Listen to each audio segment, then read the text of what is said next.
Sejam bem-vindos ao documentário da cerveja. Eu tô aqui para explicar para vocês um pouco mais sobre a história da bebida. E eu convido o Rufus para me ajudar, porque o Rufus toma cerveja. Uma coisa muito interessante que vocês vão ver nesse documentário é o paralelo que a história da cerveja faz com a história da humanidade. Há evidências que a prática da cervejaria originou-se na região da Mesopotâmia em 6000 a.C., que é um lugar que a cevada cresce em estado selvagem. Então, eles aproveitaram que já estava ali, pronto, e fizeram a bebida. No Egito, a cerveja ganhou status de bebida nacional. Já existiam diversos tipos, até com propriedades curativas. Consta que eles gostavam tanto da bebida que seus mortos eram enterrados com algumas jarras cheias de cerveja. Sumérios tomavam cerveja, sabia, Rufus? Putz. Então, documentos históricos provam que em 2100 a.C., eles alegravam-se com uma bebida fermentada, que era obtida através de cereais. Que bebida que vocês conhecem, que é fermentada à base de cereais? Cerca de 40% da produção dos cereais destinava-se a cervejarias chamadas casas de cerveja, mantida por mulheres. Acredita-se que a cerveja e os pães tenham aproximadamente a mesma idade, pelos ingredientes serem incomum, Então os padeiros deixavam fermentar ali os ingredientes e acabava tendo-se cerveja até por acidente. Os gregos aprenderam a técnica da cerveja com os egípcios e também usavam lúpulo. Os romanos aprenderam as técnicas com os gregos. 500 anos antes de Cristo e no período subsequente, os gregos começaram a dar preferência ao vinho. A cerveja então passou a ser bebida por classes menos favorecidas e dos bárbaros, muito apreciado pelos germanos e pelos gauleses. Lembram dos gauleses, Keno? Asterix e Obelix gostavam de cerveja. É por isso que a tradição até hoje ali nessas regiões é forte. Os franceses e os alemães adoram cerveja.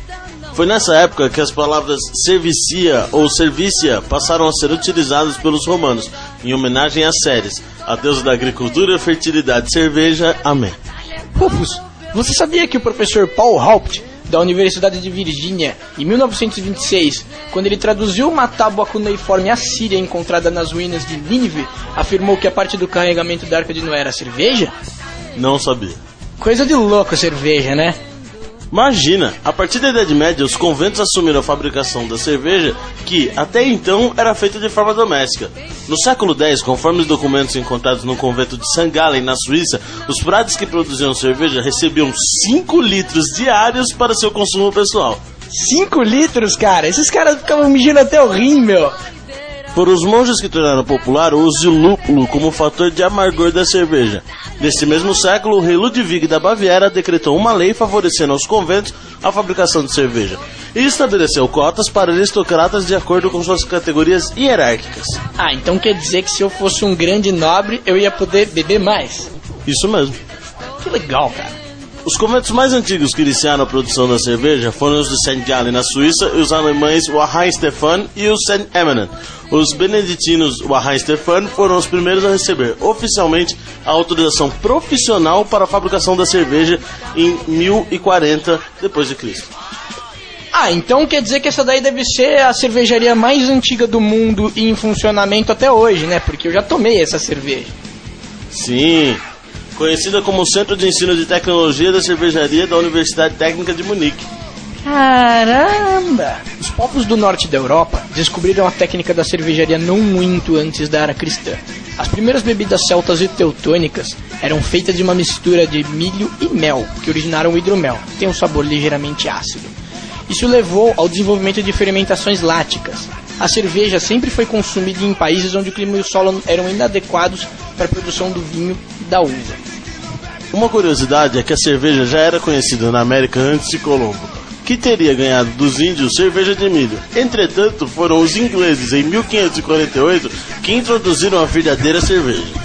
Na antiguidade, usava-se para a elaboração da cerveja uma variedade imensa de ingredientes para aromatizar o produto. Folhas de pinheiro, cerejas silvestres, blá blá blá, erva aqui, erva ali. Para regularizar esse processo de fabricação, o duque Guilherme IV da Baviera decretou em 1516 d.C. a Lei da Pureza.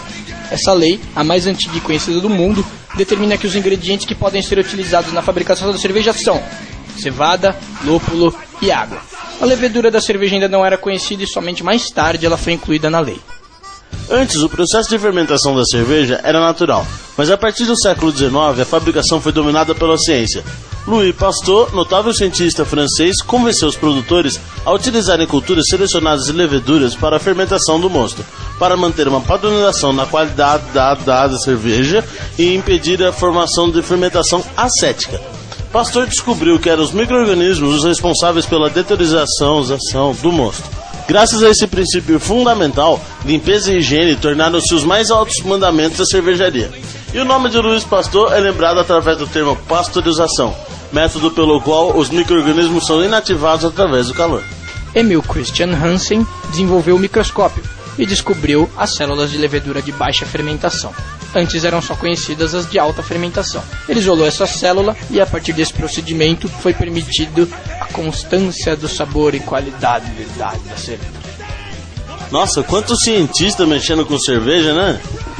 Cara, Carl von Linde desenvolveu uma máquina frigorífica à base de amônia. Permitiu o controle dos processos de fermentação de maneira científica. Por causa dele a gente pode produzir cerveja o ano inteiro. Com a evolução da técnica industrial, as cervejarias passaram da fase empírica para a científica. O mestre cervejeiro conta com todos os recursos técnicos e sanitários para a elaboração de um produto tecnicamente perfeito. Um cervejeiro moderno deve ser um engenheiro químico ou bacteriologista. Então hoje em dia você tem que estudar se você quiser fazer cerveja, né? Sim. No Brasil a cerveja demorou um pouco mais para chegar. Os portugueses estavam com medo de perder o filão da venda dos vinhos. O hábito de beber cerveja começou nos tempos de Dom João VI, época em que a colônia inglesa importava bebida da Europa. Até o final do século retrasado o Brasil ainda importava bebida. Isso é algo terrível.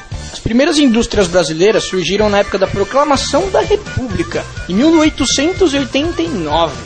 Essas cervejas nacionais tinham um grau de fermentação tão alto que mesmo depois de engarrafadas produziam uma enorme quantidade de gás carbônico, criando grande pressão.